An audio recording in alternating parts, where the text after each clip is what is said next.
कि ग्रामीण इलाके आज़ादी से लेकर के अब तक में आपने क्या बदलाव देखा है और क्या क्या नजर आया है? देखिए, बदलाव तो स्वाभाविक है। अगर 75 साल हो गए आजादी के तो बदलाव तो निश्चित तौर पर आपको दिखेगा। आज से 60-70 साल पहले बहुत ऐसे इलाके रहे होंगे जहां सड़क नहीं थी, बिजली नहीं थी। उन क्षेत्रों में सुधार आपको दिखेगा। लेकिन ज्यादा महत्वपूर्ण बात यह है कि 75 साल के बाद भी देश आजाद हुआ तो देश के सारे राज्य आजाद हुए। तमिलनाडु भी आजाद हुआ, बिहार भी आजाद हुआ। महत्वपूर्ण बात यह है कि 50 के दशक में बिहार जो देश के 5-6 अग्रणी राज्यों में था, आज बिहार देश का सबसे गरीब और पिछड़ा राज्य है। हम लोग चाहे वो प्रति व्यक्ति आय हो या विकास के दूसरे मानक हो, सभी मानकों पर देश में 27वें या 28वें नंबर पर है। और ये स्थिति तब है जब 40-45 साल हम लोगों ने कांग्रेस का राज देखा, 15 साल लालू जी का राज रहा, 18 साल से नीतीश जी भाजपा का राज है। दिल्ली में आपने कांग्रेस यूपीए की सरकार देखी, अभी 10 साल से मोदी जी की भी सरकार देख रहे हैं। तो पदयात्रा के दौरान हम लोग पहली बात ये कहते हैं कि बिहार में ये ज्यादातर समय हम लोग इस पर बिताते हैं कि बिहार को किसने खराब किया, किसको हम लोग वोट दें, कौन सुधारेगा। जबकि मूल बात यह है कि अगर आप एक बार को मान लें कि जिसने भी बिहार में शासन किया, उसने जो काम किया या करने का दावा कर रहा है, सब बात को अगर सही मान भी लिया जाए तो भी इस सच्चाई से कोई इनकार नहीं कर सकता है कि बिहार आज देश का सबसे गरीब, पिछड़ा, अशिक्षित, भुखमरी, बेरोजगारी वाला राज्य है। तो ये कहीं ना कहीं आपको बताता है कि जिस रास्ते पर हम लोग पिछले 40-50 साल से चलकर आ रहे हैं, उस रास्ते पर चलकर तो बिहार का सुधार होने वाला नहीं है। चाहे आप लालू जी को जिता दीजिए, नीतीश को जिताइए, मोदी को जिताइए, प्रशांत किशोर को जिता दीजिए, जब तक समाज के स्तर पर जिनकी जिंदगी, जिनके बच्चों की जिंदगी सबसे ज्यादा प्रभावित है, जब तक उनके स्तर पर सुधार नहीं होगा, जब तक उनकी सोच में परिवर्तन नहीं आएगा, तब तक बिहार में आमूलचूल परिवर्तन नहीं आ सकता है। इसी सोच को आत्मसात करके इस पूरी योजना को मैंने बनाया है कि 2 साल लगे, 4 साल लगे, 5 साल लगे, सबसे पहले बिहार में जाकर लोगों को समझाया जाए, उनको तैयार किया जाए।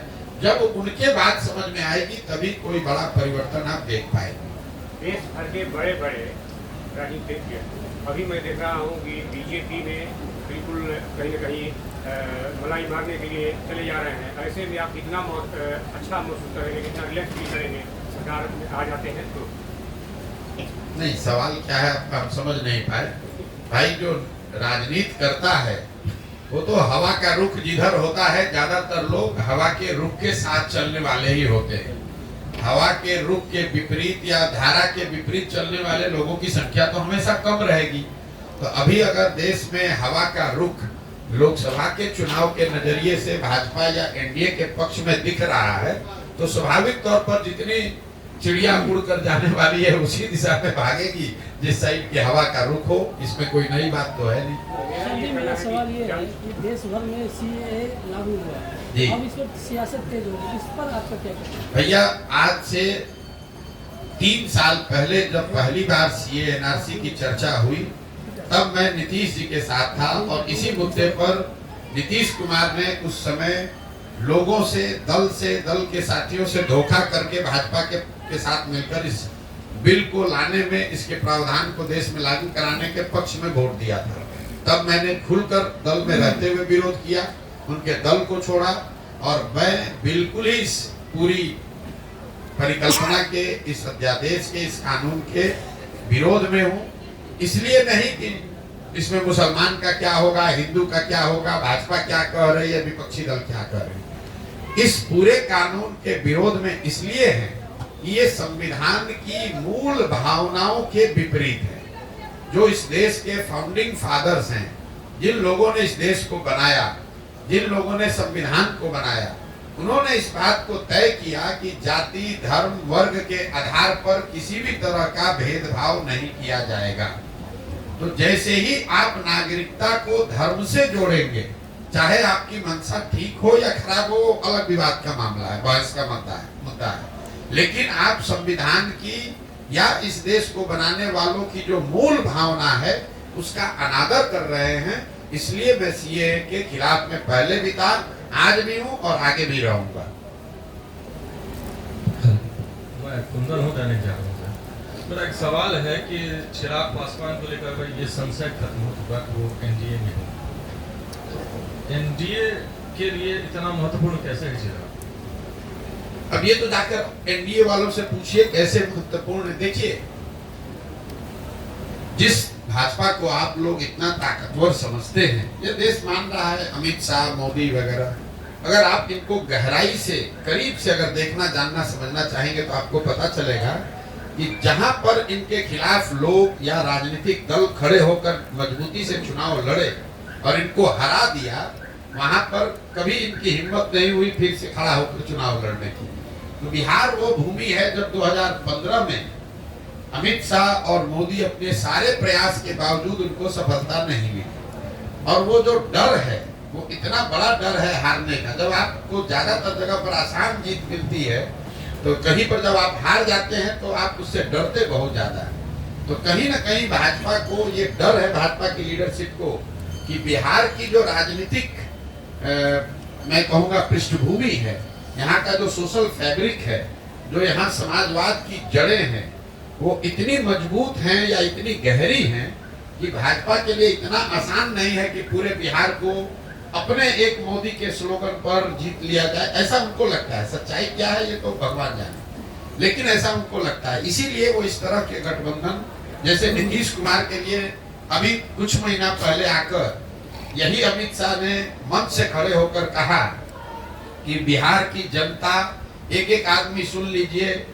चुनाव से पहले या बाद किसी भी हालत में नीतीश कुमार को वापस नहीं लिया जाएगा। इनके लिए भाजपा के दरवाजे हमेशा के लिए बंद। वही अमित शाह जो इतनी बड़ी बड़ी बात बोलते हैं, ये लोग दावा करते हैं हम 400 सीट जीतेंगे। नीतीश कुमार जैसा आदमी जो कि बिहार में रहने वाला साधारण राजनीतिक समझ रखने वाला आदमी भी जानता है कि नीतीश कुमार के राजनीतिक वजूद बिहार में अब कोई बहुत मजबूत नहीं है। ये उनके राजनीति का अंतिम दौर है।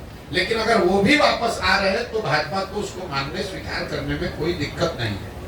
तो ये इसकी वजह यह है कि बिहार की राजनीतिक भूमि को भाजपा इतना आसान मानती नहीं है। चाहे वो चिराग हो, उपेंद्र कुशवाहा हो, मांझी हो, नीतीश हो, चाहते हैं कि जितने लोगों को साथ में रखे ताकि ये खतरा ना हो कि कहीं 40 में 2-4-5 सीट का नुकसान हो जाए।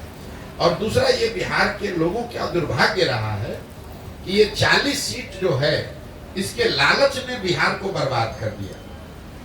विश्व के स्तर पर अफ्रीका के बारे में एक बात कही जाती है कि अफ्रीका के जिन देशों में बहुत ज्यादा खनिज है, वहां पर सबसे ज्यादा गरीबी है।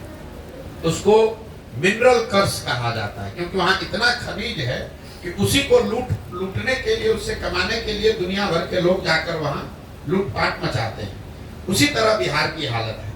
बिहार से 40 सांसद जीत कर जाता रहे, उसके लिए राष्ट्रीय दल, पहले कांग्रेस और अब भाजपा, ये कुछ भी करने को तैयार है। आपने देखा कांग्रेस का जब शासन था, इसी कांग्रेस ने बिहार को लालू जी के हवाले करके छोड़ दिया। उनको ऐसा नहीं कि मालूम नहीं है कि बिहार में कितना बड़ा जंगल राज लालू जी के टाइम में था। ऐसा तो नहीं मालूम है कि उनको कांग्रेस को पता नहीं था कि बिहार सबसे गरीब और पिछड़ा राज्य था। मनमोहन सिंह जी इतने बड़े इकोनॉमिस्ट थे, उनको ये पता नहीं था कि बिहार में कितनी परेशानी बदहाली है। इसके बावजूद उन लोगों ने लालू जी को अपने कंधे पर बैठा कर रखा, क्योंकि वो चाहते थे कि बिहार से 20, 25, 30 सांसद जीतकर यूपीए की सरकार को मदद करते रहे। तो जो काम कांग्रेस ने लालू जी के साथ किया, वही काम आज भाजपा नीतीश के साथ कर रही है कि नीतीश को साथ में रखो, चिराग को साथ में रखो, इन लोगों की मदद से 30-35 सांसद हम लोग का जीत कर जाता रहे। उसके बाद बिहार में जो होता रहे उससे कोई दिक्कत नहीं। बिहार के पूरे बच्चे मजदूर बने रहे, कोई दिक्कत नहीं है। बिहार में गरीबी बदहाली हो, कोई दिक्कत नहीं हो। बिहार के बच्चे जब गुजरात जाए तो उसको बिहारी कहकर उसका मजाक उड़ाए, गाली दे, लेकिन बिहार से 35-40 सांसद हम लोग का जीत कर जाता रहे। ये जो सोच है, ये जो लालच है, यही इन चीजों को कराता है। बिहार के चुनाव में आपकी क्या भूमिका रहेगी? जी, लोकसभा चुनाव में क्या भूमिका होगी? मेरी कोई भूमिका नहीं है। हमारी भूमिका हमने तय की हुई। हमारी भूमिका बिहार में समाज के स्तर पर काम करने की है। मैंने आपको पहले बताया, हमारा लक्ष्य पहले से निर्धारित है। इन 3 उद्देश्यों के लिए ही आने वाले समय में 1 बरस लगे, 10 बरस लगे, मुझे कोई जल्दी नहीं है, मुझे कोई चुनाव से मतलब नहीं है। जब दल बन जाएगा, पूरे राज्य में हम पदयात्रा कर लें, लोगों से बात कर ले, यहाँ के सुधार की योजना बना ले, दल बन जाए, उसके बाद चाहे मुखिया का चुनाव होगा कि लोकसभा का चुनाव, सब चुनाव लड़ेंगे। ऐसा नहीं है कि हम चुनाव लड़ना भूल गए, लेकिन हमने अपने 10-15 साल के अनुभव के आधार पर ये पाया कि सिर्फ चुनाव जीतने से, दलों को जिताने से आप समाज को बदल नहीं सकते। हम जनसुराज में क्या कर रहे हैं, कर पाएंगे, तो बात की बात है। 2015 में तो हमने महागठबंधन के साथ बिहार जीत लिया था। 7 निश्चय का कार्यक्रम भी मैंने बनवाया, बिहार विकास मिशन की परिकल्पना भी बनवाई, लेकिन उससे बिहार नहीं सुधरा। कई राज्यों में हमने सरकार बनाने में अपना कंधा लगाया है, लेकिन हम ये दावा नहीं कर सकते हैं कि उन राज्यों में अच्छी सरकार चल रही है। इसलिए मैंने उस काम को छोड़ दिया और अब तय किया है कि नहीं, अगर भगवान ने मुझे कुछ शक्ति, बुद्धि, साधन, व्यवस्था दिया है, तो मुझे इस शक्ति का, मुझे इस बुद्धि का प्रयोग समाज के बेहतरी के लिए करना है, दल और नेताओं के बेहतरी के लिए नहीं करना है। काम हम वही कर रहे हैं जो पहले कर रहे थे। ये आपको लग रहा है कि हम कोई काम छोड़ दिए, पहले हम यही काम दल और नेता के लिए कर रहे थे। उनको बता रहे थे कि आप अपने दल का संगठन कैसे मजबूत कीजिए, अपने आप को संगठित कैसे कीजिए, प्रत्याशियों का चुनाव कैसे कीजिए, किन मुद्दों पर प्रचार कीजिए, किन मुद्दों पर जनता को आश्वासन दीजिए। वही काम आज भी कर रहे हैं। फर्क बस इतना है कि पहले ये दल और नेता के लिए कर रहे थे, अब ये बिहार की जनता के लिए कर रहे हैं। तो चूंकि संख्या बड़ी है, इसलिए आपको लग रहा है तो बड़ा केओटिक है, लेकिन काम यही कर रहे हैं। जाकर गांव-गांव लोगों को बता रहे हैं कि आप अपने बीच से कैसे लोगों को चुनकर निकाल सकते हैं, कैसे संगठित हो सकते हैं, कैसे अपने बच्चों के लिए एक नई व्यवस्था बना सकते हैं। और वो करने में मैं या जनसुराज आपकी मदद करेंगे, सहयोग करेंगे, सलाह देंगे, आपका हाथ पकड़ के आपको बढ़ाएंगे। आप आइए, साथ मिलकर ये व्यवस्था बनाएंगे। 75% जो आरक्षण नीतीश जी के द्वारा दिया गया, इस आरक्षण को आप किस नजरिए से देखते हैं, इससे क्या लाभ? देखिए, ऐसा है, आरक्षण को लेकर इस देश में को बनाने वाले लोगों ने संविधान में एक व्यवस्था बनाई। उन्होंने ये अध्ययन करके अपनी सामाजिक राजनीतिक समझ के आधार पर ये तय किया कि समाज के वो वर्ग जो सदियों से शिक्षा या सामाजिक कारणों से पीछे रह गए, उनको प्रोएक्टिवली मदद करके आगे बढ़ाया जाए।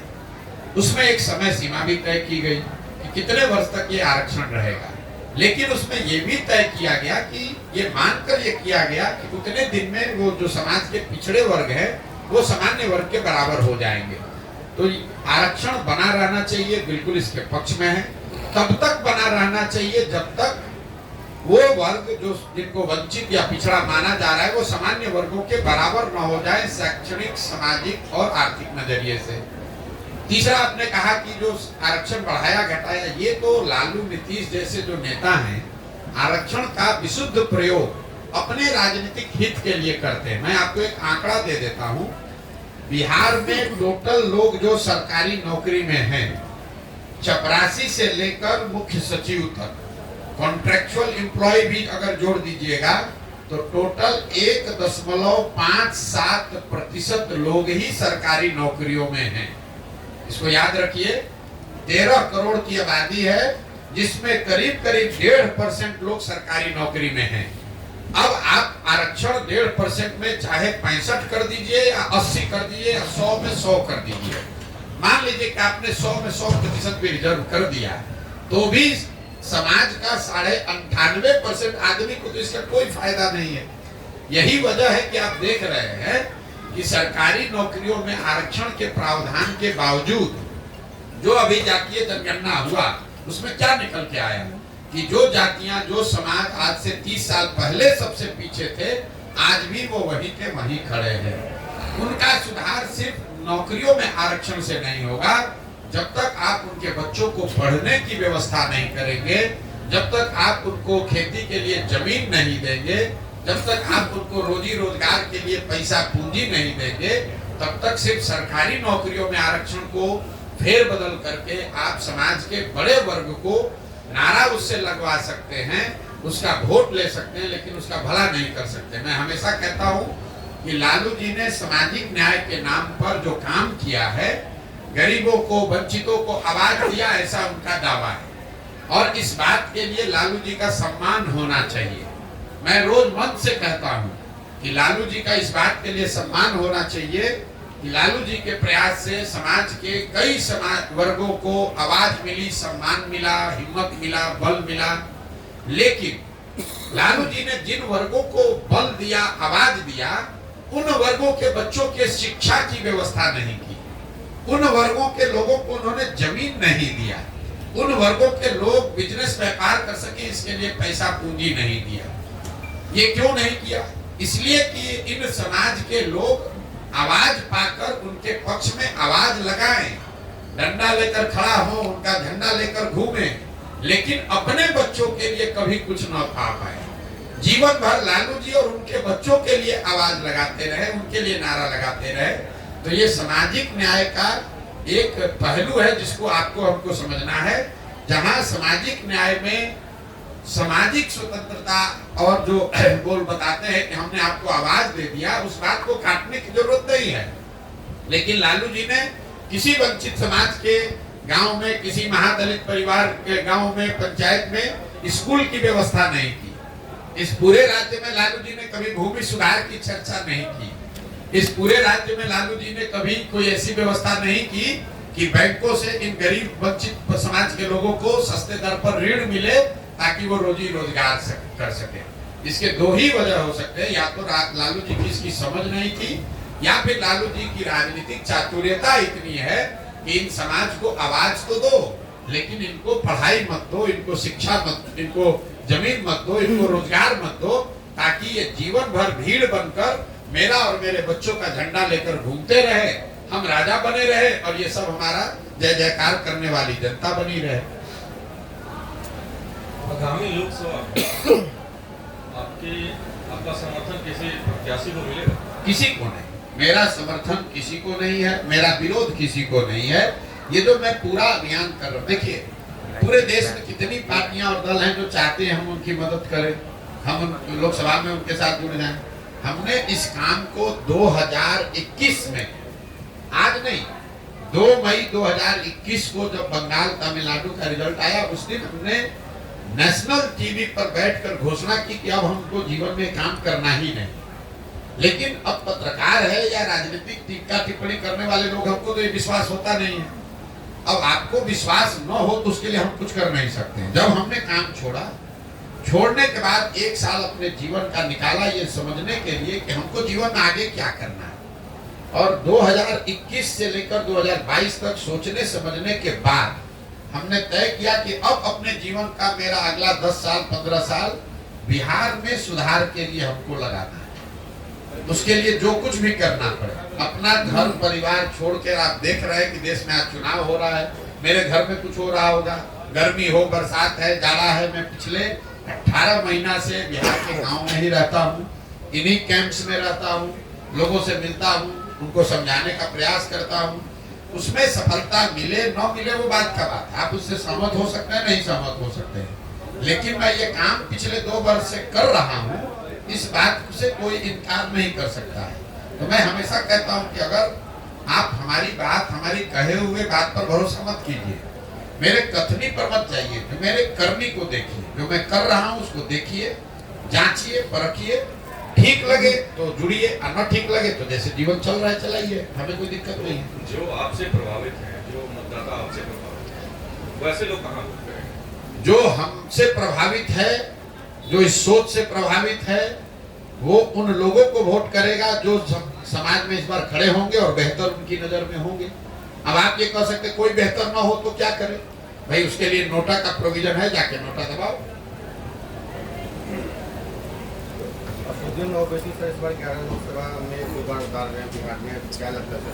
अब भाई ये जाकर ओवैसी साहब से पूछिए कि 11 में उतार रहे हैं कि 41 में उतार रहे हैं। हमने आपको कह दिया कि हमको चुनाव से कोई लेना देना नहीं है। हमने जिन उद्देश्यों को लेकर इस अभियान को शुरू किया है, एक चुनाव आए, 10 चुनाव आए, कोई लालच आए, कोई बीच में स्थिति आए, हम इससे हटने वाले नहीं है। बिहार की जनता को जो आश्वासन देकर ये अभियान शुरू किया है कि जब तक पूरा बिहार पैदल न चल लें, जब तक गांव-गांव जाकर लोगों से मिल ना लें, समझ ना लें, उनकी मदद से नया दल न बना लें, तब तक कोई भी राजनीतिक गतिविधि में हमारी कोई भूमिका है नहीं। ये बिहार के लोगों को तय करना है कि वो किसको वोट देना चाहते हैं, किसको नहीं देना चाहते हैं। बिहार में सर आज जो है नीतीश कुमार का मंत्रिमंडल का विस्तार हो रहा है और क्या लगता है आगामी लोकसभा चुनाव के बाद उनका गठबंधन बना रहेगा या दोबारा विक्रम? भाई नीतीश कुमार को खुद ही नहीं पता है कि वो कहाँ खड़े हैं और कहाँ 10 दिन के बाद खड़े रहेंगे। पिछले 7 महीना से जब आप लोग उनको प्रधानमंत्री का उम्मीदवार बना रहे थे, इंडिया का संयोजक बना रहे थे, तब भी मैं कह रहा था कि नीतीश कुमार भागने वाले हैं कि वो खिड़की खोल के बैठे हुए भाजपा में भागेंगे, अगर नहीं भागेंगे तो इनको 5 सीट नहीं मिलेगा। जैसे पता चला लोकसभा नजदीक आया, डर के मारे आदमी भागा फिर भाजपा में। अब भाजपा की मदद से जीत जाएंगे कुछ सीट, जीतने के बाद फिर बादशाह बनने लगेंगे कि अब हमसे ज्यादा पॉपुलर कोई नेता नहीं है। सच्चाई ये है कि नीतीश कुमार की राजनीतिक पारी का अंत हो गया है, ये अंतिम दौर चल रहा है। जब तक कुर्सी पर हैं 1 महीना 2 महीना साल भर, अगले चुनाव तक हाथ पांव मार लें, समीकरण बना लें। अगला लोग जब विधानसभा का चुनाव होगा तो चाहे वो भाजपा के साथ लड़े कि महागठबंधन के साथ लड़े कि अकेले लड़ जाए, नीतीश कुमार के दल जदयू को ये घोषणा अभी कर देते हैं। लोकसभा के बारे में कहे थे तो भागे डर के मारे, अभी घोषणा कर देते हैं जदयू को 20 सीट नहीं आएगा, चाहे भाजपा के साथ लड़ लें, चाहे मोदी जी आके उनका प्रचार कर दें।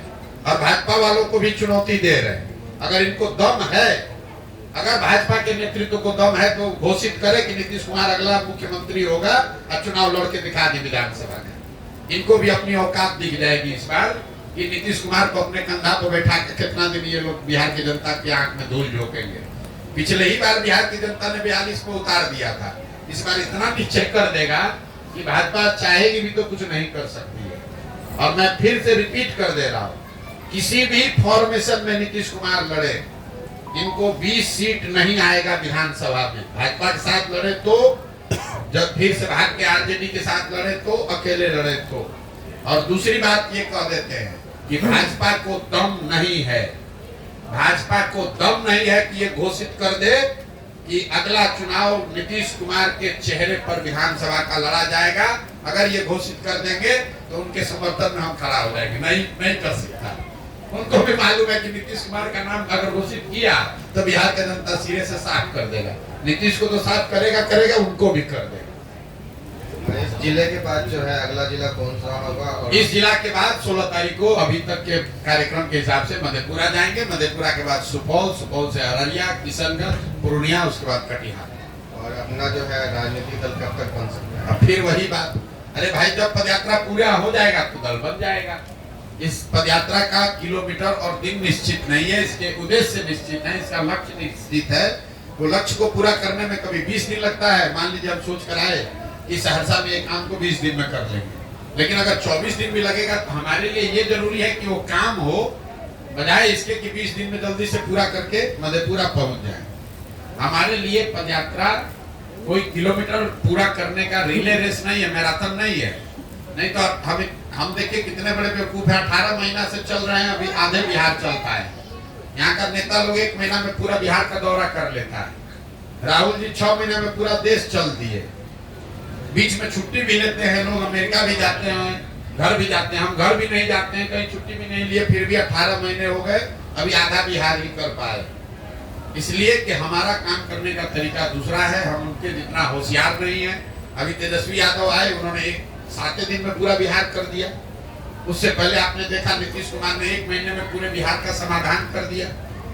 राहुल जी ने 6 महीने में पूरा देश सुधार दिया।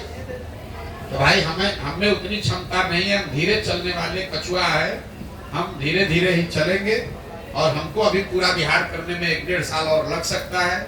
हमको कोई घबराहट नहीं है, 2 बरस लगे, 4 बरस लगे, करना यही है, संकल्पित होकर आए हैं। जब तक बिहार को सुधारने के लिए ये व्यवस्था न बना ले तब तक पीछे हटने वाले नहीं है।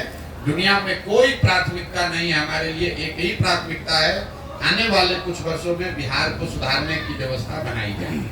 बहुत बहुत धन्यवाद। सर एक युवाओं के लिए